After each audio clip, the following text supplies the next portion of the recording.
Bismillahirrahmanirrahim. Sebelumnya, Assalamualaikum warahmatullahi wabarakatuh. Perkenalkan, nama saya Puspita dari program studi Dietitian.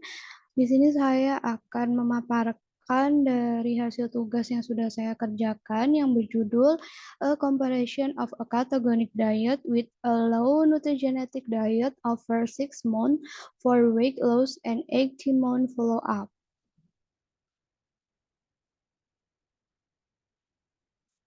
Yang pertama adalah latar belakang, di mana latar belakang ini akan membahas sedikit terkait dengan obesitas. Obesitas ditandai dengan adanya penumpukan lemak yang berlebih di dalam tubuh, dan seiring dengan berjalannya waktu, penderita obesitas ini mengalami kenaikan persentase. Obesitas ini dikaitkan dengan beberapa masalah penyakit, yaitu perkembangan sindrom metabolik, penyakit kardiovaskuler, artritis, dan juga kanker.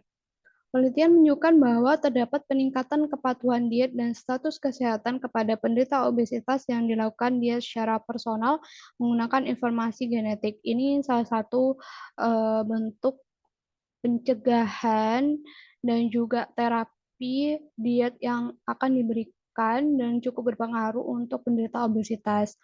Nah, tujuan pada penelitian ini adalah untuk mengamati proses kehilangan berat badan dalam 2 tahapan.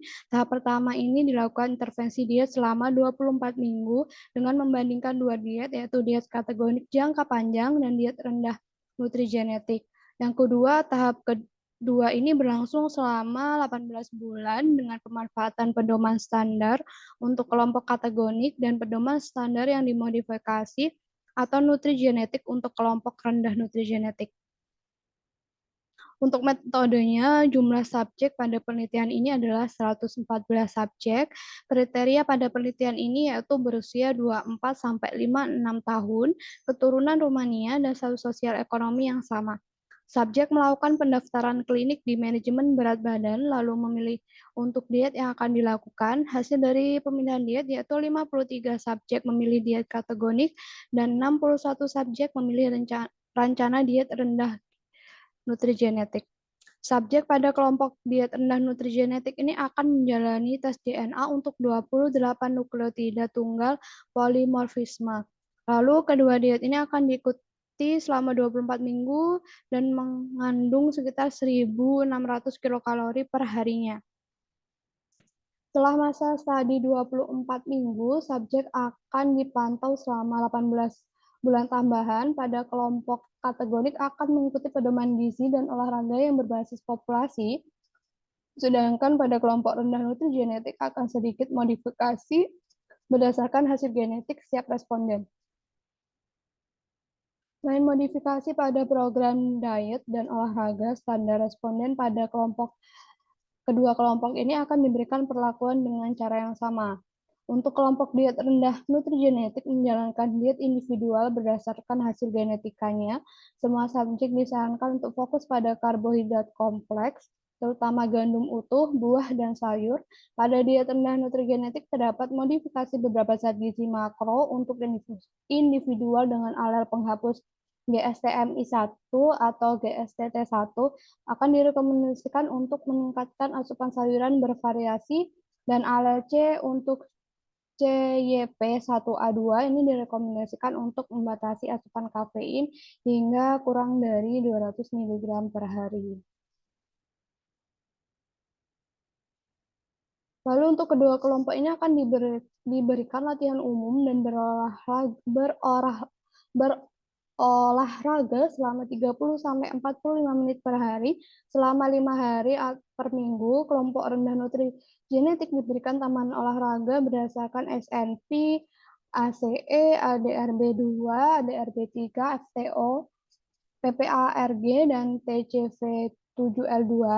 Lalu pasien akan mengunjungi klinik setiap 2 minggu selama minggu pertama, 24 minggu untuk dilakukan pengukuran tubuh dan rincian buku harian diet yang telah diberikan yang diisi setiap minggunya. Untuk kedua kelompok ini akan diberikan rancangan menu dan juga resep.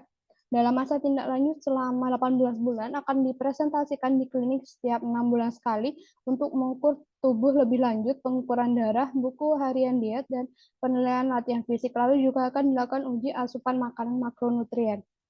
Untuk hasilnya, ini didapatkan semua responden menyelesaikan studi 24 minggu dan 18 bulan. Ketidakpatuhan diet pada responden ini disebabkan oleh beberapa faktor, yaitu acara keluarga, acara sosial, liburan, akhir pekan yang berkepanjangan, kurangnya motivasi, dan juga hari raya. Di mana pada hari-hari ini biasanya terdapat banyak makanan seperti itu. Lalu terdapat perubahan massa tubuh pada kelompok dengan hasil penurunan berat badan pada minggu ke-6 dan 12, sedangkan pada minggu ke-24 kelompok kategorik ini mengalami penurunan berat badan lebih banyak dibandingkan dengan kelompok rendah nutrigenetik. Ketika dilakukan pemeriksaan perbedaan antar kelompok terjadi pada titik waktu 2 tahun di mana kelompok rendah nutrigenetik terus mengalami penurunan berat badan, sedangkan kelompok kategorik mengalami kenaikan berat badan. Dari hasil data kesehatan metabolisme menunjukkan bahwa pada kelompok rendah nutrigenetik terdapat penurunan yang jauh lebih besar dibandingkan dengan kelompok diet ketogenik, di mana pada kelompok rendah nutrigenetik ini terjadi penurunan kolesterol total, glukosa darah puasa, dan perubahan HDL positif dengan adanya peningkatan dengan signifikan P kurang dari 0,0001. Untuk diskusi, di sini setelah 6 bulan pada kelompok diet kategorik ini kehilangan lebih banyak berat badan dibandingkan dengan kelompok rendah nutrigenetik. Setelah 18 bulan tindakan lanjut, kelompok kategorik sebagian berat badannya mengalami kenaikan. Pada kelompok rendah nutrigenetik terus mengalami penurunan berat badan dengan proses yang lebih lambat. Pada masa tindak lanjut ke 18 bulan, kelompok nutrigenetik ini mendapatkan hasil yang lebih baik pada kolesterol total, HDL, dan juga glukosa darah. Modifikasi diet merupakan bagian dari personalisasi nutrisi yang menambahkan bagian kecil dari keseluruhan pola makan. Nutrigenetik ini adalah hasil dari diet yang sesuai dengan gen secara langsung yang memiliki tujuan agar pola makan secara keseluruhan dapat membaik. Kepatuhan makanan sehat menjadi lebih signifikan ketika nutrigenetika digunakan untuk mengubah pedoman gizi standar pada fase akhir dari dietnya. Lalu perbedaan utama antara studi genetika gizi yang dipersonalisasikan dibandingkan dengan studi resiko genetik, yaitu informasi genetik hanya terkait dengan kebutuhan gizi atau gaya hidup dan tidak secara eksplisit dikaitkan dengan resiko penyakit, dan informasi yang diberikan kepada individu menyertakan saran yang tepat untuk penambahan atau pengurangan makan tertentu. Oleh karena itu, kepatuhan intervensi pola makan atau gaya hidup lebih berhasil dalam nutrigenetika jika dibandingkan dengan resiko penyakit genetiknya.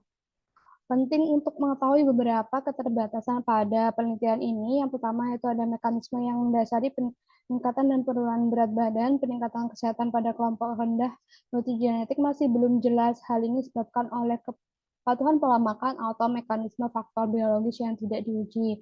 Untuk keterbatasan lainnya adalah bahwa pada peneliti ini hanya mengamati rendah nutrigenetik dibandingkan dengan diet ketogenik saja, di mana diet ketogenik ini menjadi sulit untuk dipatuhi bagi individu karena diet ketogenik juga dapat mengganggu, dan juga diet ketogenik ini dapat mengganggu proses metabolisme basal yang menyebabkan reaksi buruk ketika kembali pada asupan makanan standar. Glukosa darah puasa secara signifikan lebih rendah pada kelompok nutrigenetik jika dibandingkan dengan diet ketogenik. Lalu untuk kesimpulannya, hasil dari penelitian ini menunjukkan bahwa diet ketogenik selama 24 minggu lebih unggul dibandingkan dengan diet rendah nutrigenetik dalam meningkatkan penurunan berat badan dan sebagai penanda kesehatan. Pada tindak lanjut 18 bulan rendah nutrigenetik mendapatkan hasil yang lebih baik. Pada penelitian ini menunjukkan bahwa meskipun hasil dari kategorik lebih baik setelah intervensi diet 24 minggu, akan tapi diet rendah nutrigenetik ini memakan waktu lebih lama dalam penanganan obesitas dan perubahan metabolismenya. Manfaat dari diet rendah nutrigenetik ini dapat dipertahankan setelah selesainya intervensi diet dan merupakan cara yang efektif untuk perubahan gaya hidup jangka panjang yang mengarah ke berkelanjutan penurunan berat badan dan peningkatan status dari kesehatan individu itu sendiri. Ini untuk infografis yang telah saya buat dan sudah saya posting di Instagram saya. Sekian dan terima kasih. Kurang lebihnya mohon maaf. Wassalamualaikum warahmatullahi wabarakatuh.